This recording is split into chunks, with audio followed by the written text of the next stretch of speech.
Today, Charlie Kirk's widow vows that his movement will not die, as the suspect in his killing is taken into custody.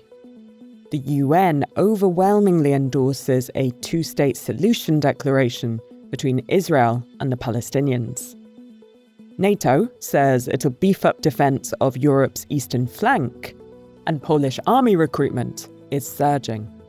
And big money signings will be on display this weekend at the English Premier League. It's Saturday, September 13th.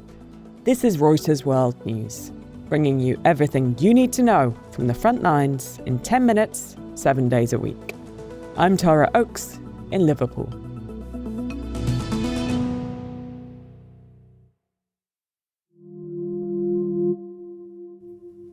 My husband laid down his life for me, for our nation, for our children.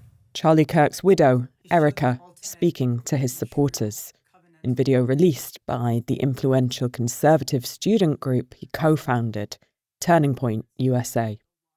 The suspect in Kirk's shooting, 22-year-old Tyler Robinson, has been taken into custody after a manhunt that lasted over 30 hours.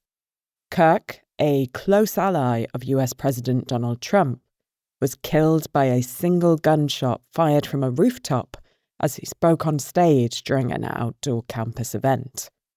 The killing has stirred outrage and denunciations of political violence from Democrats, Republicans, and foreign governments. Spencer Cox is Utah's governor. It is an attack on all of us. It is an attack on the American experiment. The UN General Assembly has overwhelmingly voted to endorse a two-state solution for Israel and the Palestinians. The declaration condemns the attacks against Israel by Palestinian militants Hamas on October 7th, 2023, which triggered the war in Gaza. It also condemns the attacks by Israel against civilians and civilian infrastructure in Gaza.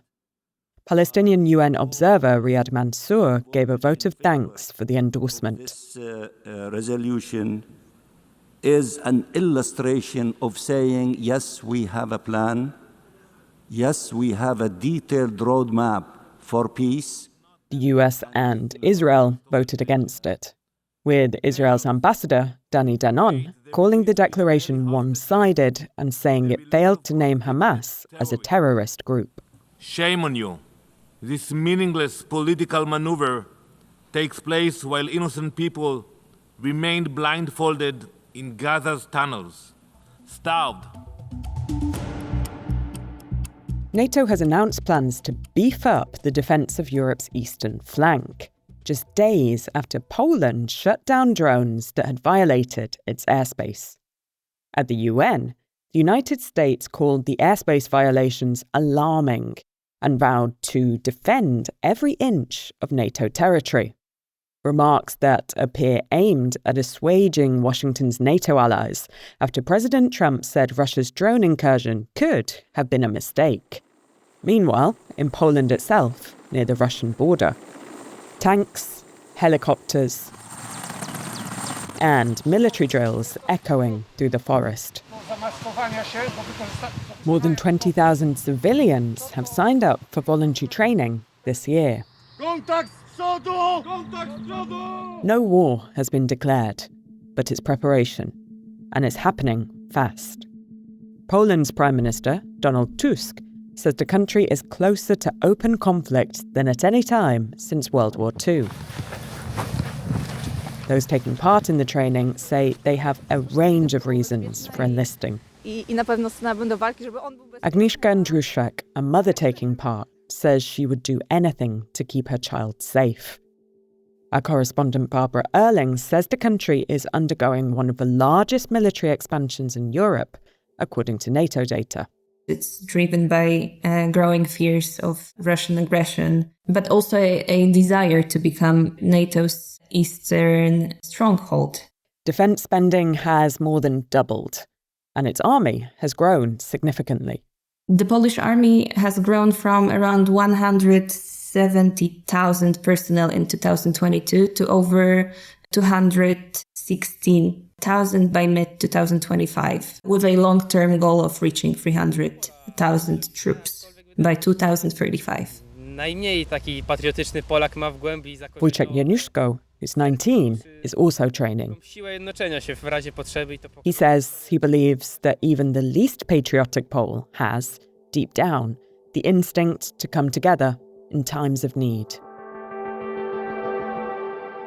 A US immigration and customs enforcement officer shot and killed a man during an arrest in suburban Chicago. Silverio Villegas Gonzalez drove at agents and dragged one with his car before being shot, according to a statement made by the Department of Homeland Security. The ICE officer was injured during the incident and is in a stable condition. It happened during a Trump administration crackdown called Operation Midway Blitz. Sports now, and we've got a packed lineup for you this weekend. In boxing, Terence Crawford is stepping up 2 weight classes to challenge Canelo Alvarez for the super middleweight title. 167.5 pounds for Terence Bud Crawford. Both fighters made weight Friday, and Crawford is chasing history, trying to become the first man to be undisputed champion in 3 divisions. Here in England, the Premier League returns after the international break, and a little old place called Liverpool is in the spotlight. Here's our global sports editor, Ocean Shine, with more.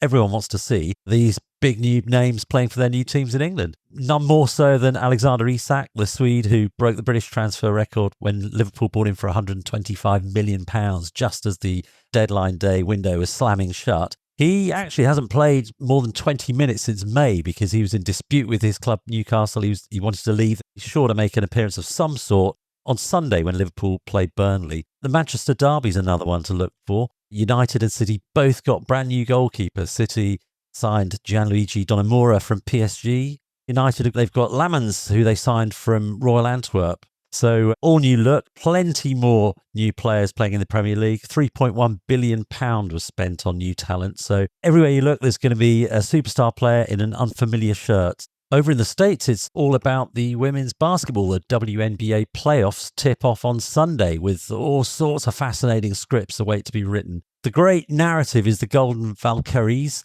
who are the first WNBA expansion team to reach the playoffs in their very first season. They've smashed all expectations and they're packing in the crowds into their Chase Center Stadium. And for the first time ever for the women's game, a best-of-7 championship, which could extend right the way into October. American sports fans have also got huge interest a little bit further away from home in the World Athletics Championships, or track and field as it's called in the States. That's in Tokyo. The big story there is going to be Noah Lyles. He's looking to match Usain Bolt's achievement of winning 4 successive 200 metres titles. He won Olympic gold, of course, in the closest race of all time last year in Paris by 0.005 of a second. So that's the big story in the track and field. And it's a twist, every bit as dramatic as his high fashion outfits. Giorgio Armani's will says the fashion house he built must be gradually sold or taken public. LVMH, L'Oreal and EssilorLuxottica have been named as preferred buyers. It's a dramatic shift for a brand that stayed fiercely independent for 50 years.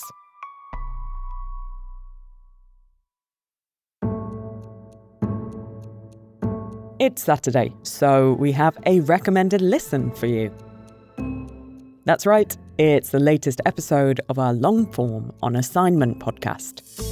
You are effectively denying people vaccines. We're not going to recommend a product for which there's no clinical data for that indication. Is that what I should be doing? What you should be doing is honoring your promise that you made when you were looking to get confirmed in this job. This week, our reporters discuss how health policy, science and research are being changed by politics and the potential ramifications for the public. You can listen to that wherever you get your podcasts.